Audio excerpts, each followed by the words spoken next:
Welcome back. સમાચાર જોઈએ મોરબીના। તો મોરબીમાં 25 લાખ રૂપિયાની લેતી દેતીના મામલે હુમલાની ઘટના સામે આવી છે। મોરબી જિલ્લા પંચાયતના પૂર્વ ચેરમેન અજય લોરિયા ઉર્ફે પોપટભાઈ સામે ઉદ્યોગપતિ પર જીવલેણ હુમલો કરવા બદલ પોલીસે ગુનો નોંધી તેમની ધરપકડ કરી છે। મેટ્રો સિરામિક ગ્રુપના સંચાલક શેખરભાઈ આદ્રોજાએ જ્યારે પોતાના 25 લાખ રૂપિયા પરત માંગ્યા ત્યારે તેમને સમાધાન માટે બોલાવીને આ લોહિયાળ ખેલ ખેલવામાં આવ્યો હતો। આક્ષેપ મુજબ અજય લોરિયા અને તેના સાથીદારે કારમાંથી ધોકા કાઢી શેખર અને તેમના મિત્ર પર તૂટી પડ્યા હતા। આ હુમલામાં ઉદ્યોગપતિના બંને હાથમાં ફ્રેક્ચર થયા છે અને તેઓ હાલ સારવાર અર્થે હોસ્પિટલમાં દાખલ છે। મોરબી સિટી એ ડિવિઝન પોલીસે આ મામલે કડક વલણ અપનાવતા અજય લોરિયાની ધરપકડ કરી અને હુમલામાં વપરાયેલી કાર પણ કબજે લીધી છે।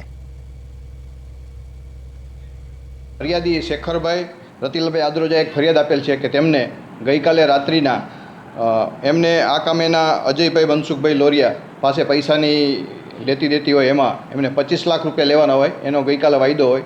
જે બાબતે એમને ફોનમાં વાત થઈ અને પછી જે આ ફરિયાદી છે એ પોતે અને એના મિત્ર સાથે આ કામેના અજયભાઈ લોરિયા પાસે પૈસા લેવા માટે જાય છે। ત્યારે બંને જે જગ્યાએ એને જગ્યાએ કીધું તે જગ્યા ભારત ટ્રાન્સપોર્ટ પાસે જઈ એક ગોડાઉન છે ત્યાં બોલાવી અને એની સાથે માર મારી અને ગંભીર ઈજાઓ કરેલી હોય। જે બાબતે એ ડિવિઝનમાં ગુનો દાખલ થયો અને આ કામે ગુનાના કામે જરૂરી પુરાવા મેળવી આ કામેના આરોપી અજય મનસુખભાઈ લોરિયાને આજરોજ ધરપકડ કરવામાં આવેલ છે।